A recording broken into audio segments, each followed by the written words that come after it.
A wise man had said that there are three kinds of fools in this world. The first kind, the ones who don't know and they don't know that they don't know. Let's call them an ignorant fool. Second kind, the ones who don't know but they think that they know. Let's call them confident fools. Third, the ones who don't know but they know that they don't know. Let's call them learners. But a wise person is the one who knows a lot and also knows how much he doesn't know. Good afternoon, friends. We all feel that we are knowledgeable about a lot of topics in this world, but in reality, we are not. We feel overly confident about our abilities and knowledge, but our competence levels is very low. Though we have not dotted all the I's and crossed all the T's, still we believe that we are very much competent on any given topic. We suggest our friends, we become financial advisors when we tell them, don't put your money in Tata, try putting in Reliance, you will make quick money. Or we become cricket pundits when we say Rohit should bat with a straight bat. We become political analysts when we suggest the Prime Minister that Modi should bring this kind of a reform. This phenomena of having very little knowledge but feeling very high confidence is nicely captured by something known as a Dunning Kruger effect. Two scientists, Dunning and Kruger, realized that if you plot knowledge or competence on x-axis and confidence on y-axis, you'll get the trends which will look something like this. On any given topic, we start from a level of very low knowledge and very low confidence as an ignorant fool. As our knowledge starts increasing on a given subject, our confidence increases at a very rapid pace compared to our knowledge.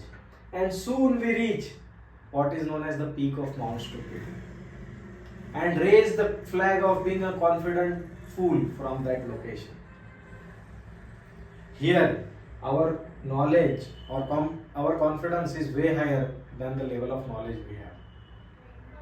If you continue on this path of knowledge, we will soon realize that we know very little about the subject and our confidence starts to drop drastically.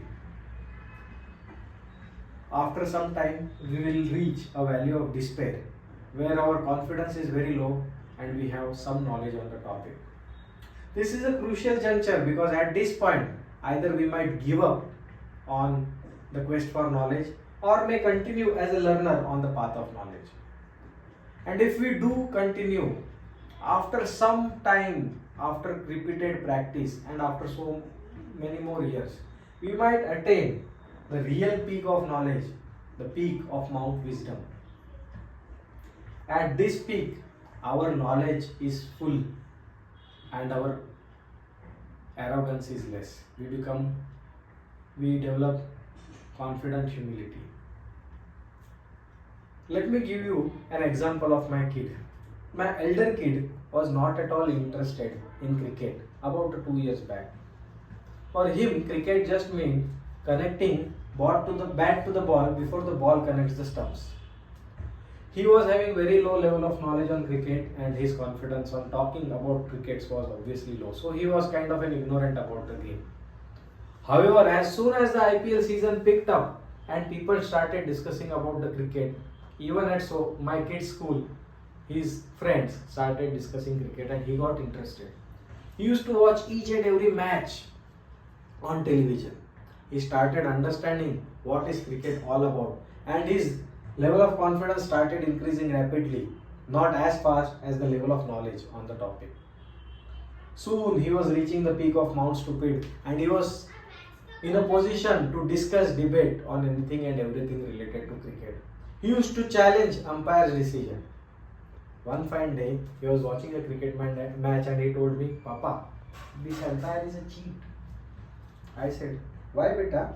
Why do you think so? Papa, look at the umpire.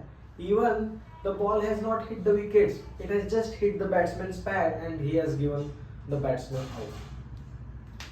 I realized he was talking about LBW, or leg before the wicket. Now, as an adult, even for me to understand the nitty-gritties of LBW is very difficult.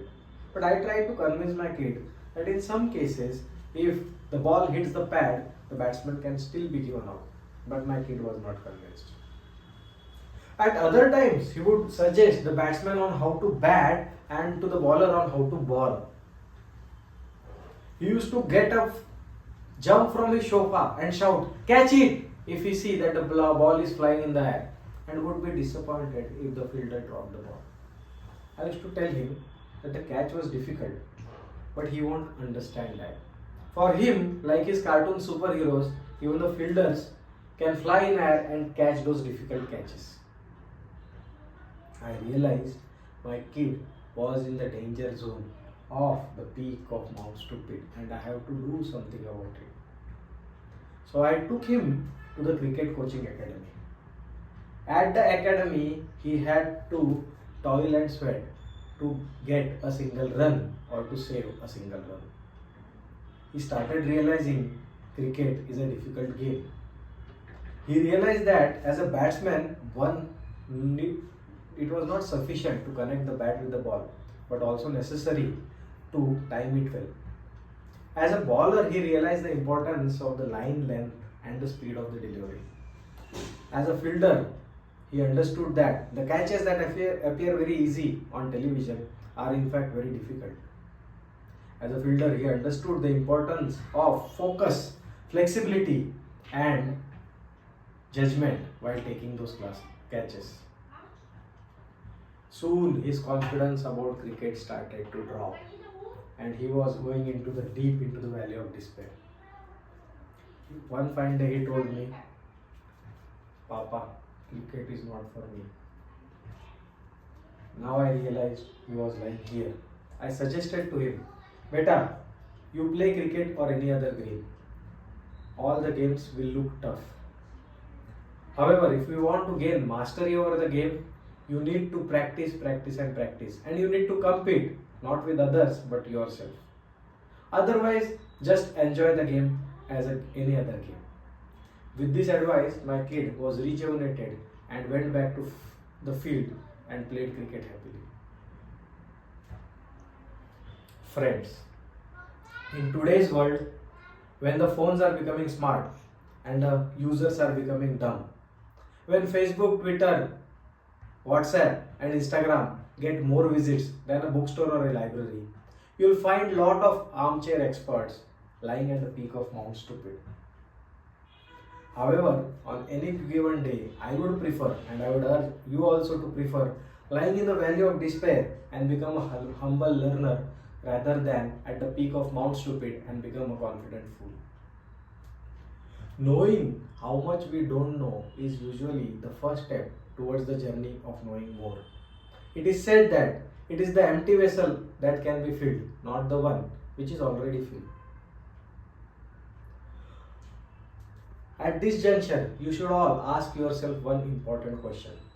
On the topics or the subjects in which you claim that you are expert, just understand from which point are you making this claim. Are you at the peak of Mount Stupid or at the peak of Mount Wisdom? And if you don't get an answer, ask a follow-up question.